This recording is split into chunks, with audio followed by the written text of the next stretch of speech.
প্রোটিনের রান্নাঘরের পক্ষ থেকে সবাইকে অনেক অনেক স্বাগত।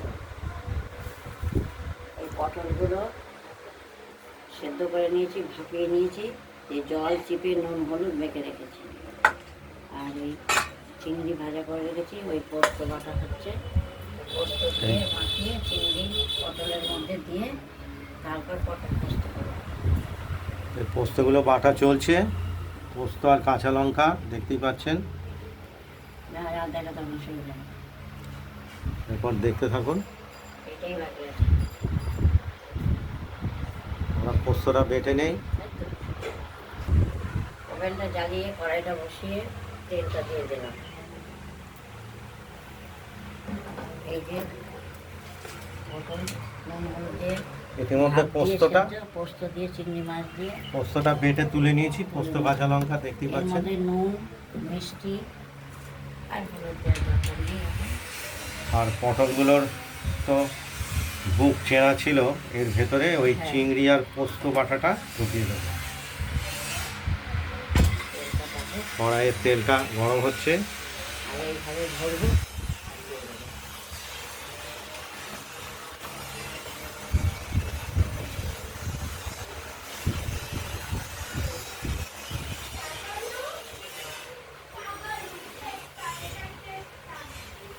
দুটো করে চিংড়ি মাছ আর পোস্ত বাটা ঢুকিয়ে দিয়ে মুখটা চেপে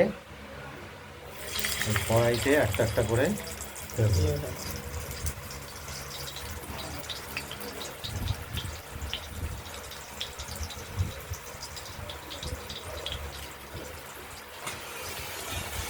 খুব সুস্বাদু এই পটল পোস্ত চিংড়ি। কড়াইতে একটা একটা করে দিয়ে দিচ্ছি, এগুলো ভেজে নেব।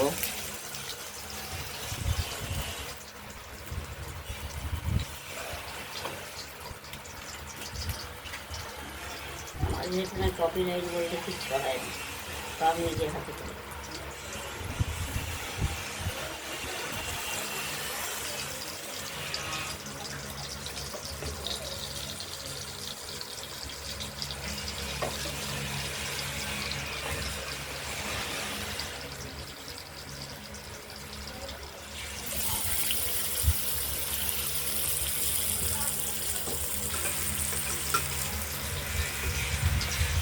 প্রতিটা পটলেরই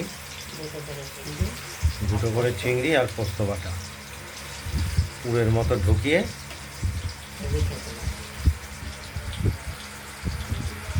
গরম গরম ভাতের সঙ্গে দারুণভাবে জমে যাবে এই পটল চিংড়ি পোস্ত চিংড়ি।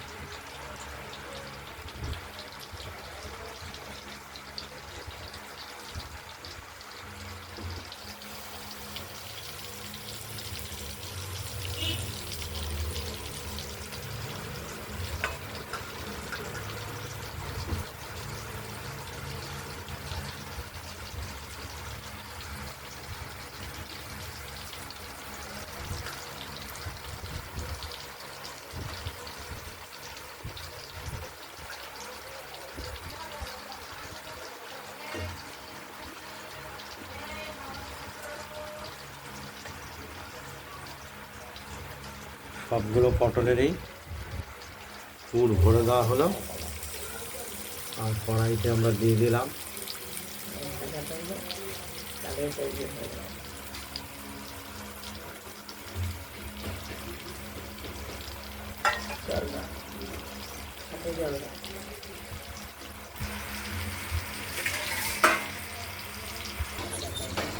এবার পটল চিংড়িগুলো ধীরে ধীরে ভাজা করবো।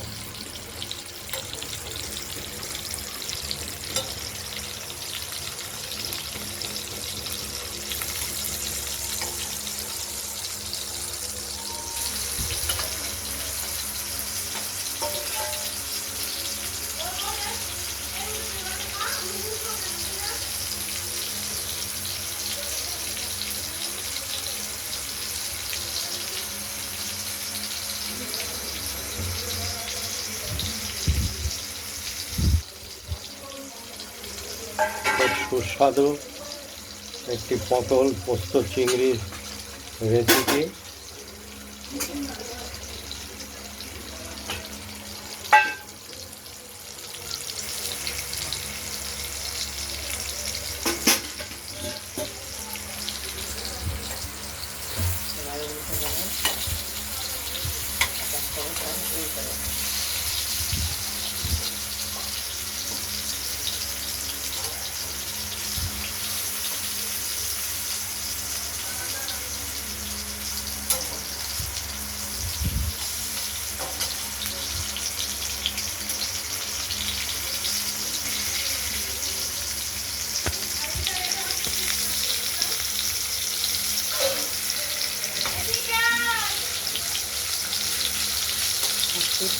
একটা দিক আরেকটি ভাজা করছি।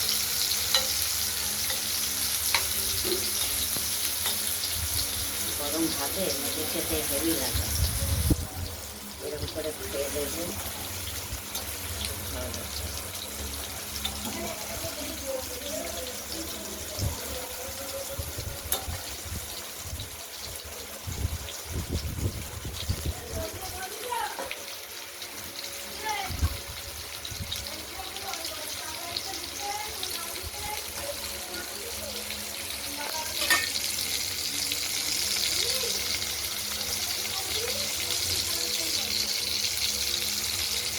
লাল না হলে দেখতে ভালো লাগবে না, কিন্তু হয়েই গেছে পটল তৈরি হয়ে গেছে।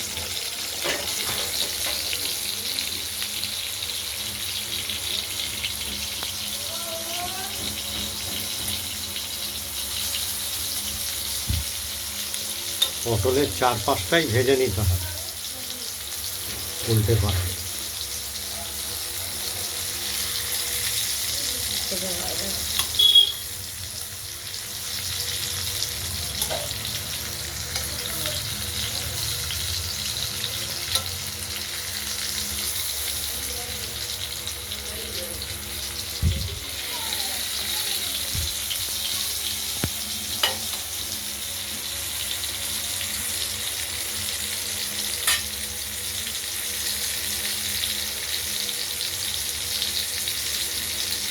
আমাদের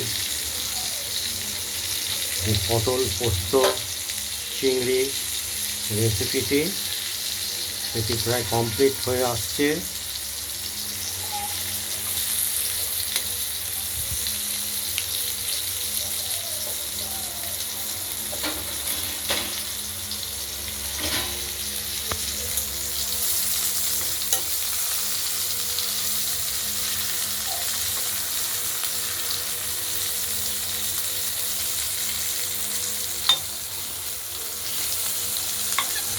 একদম গরম গরম ভাতের সঙ্গে দারুণ জমে যাবে খাবার।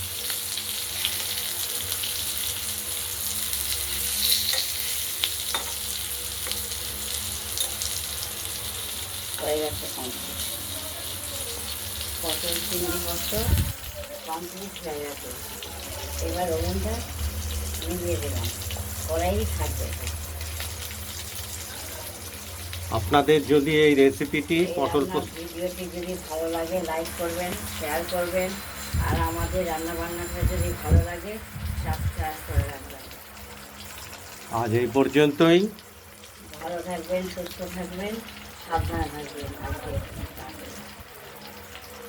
আগামী দিনে আরও নিত্য নতুন রেসিপি নিয়ে আমরা হাজির হব। নমস্কার।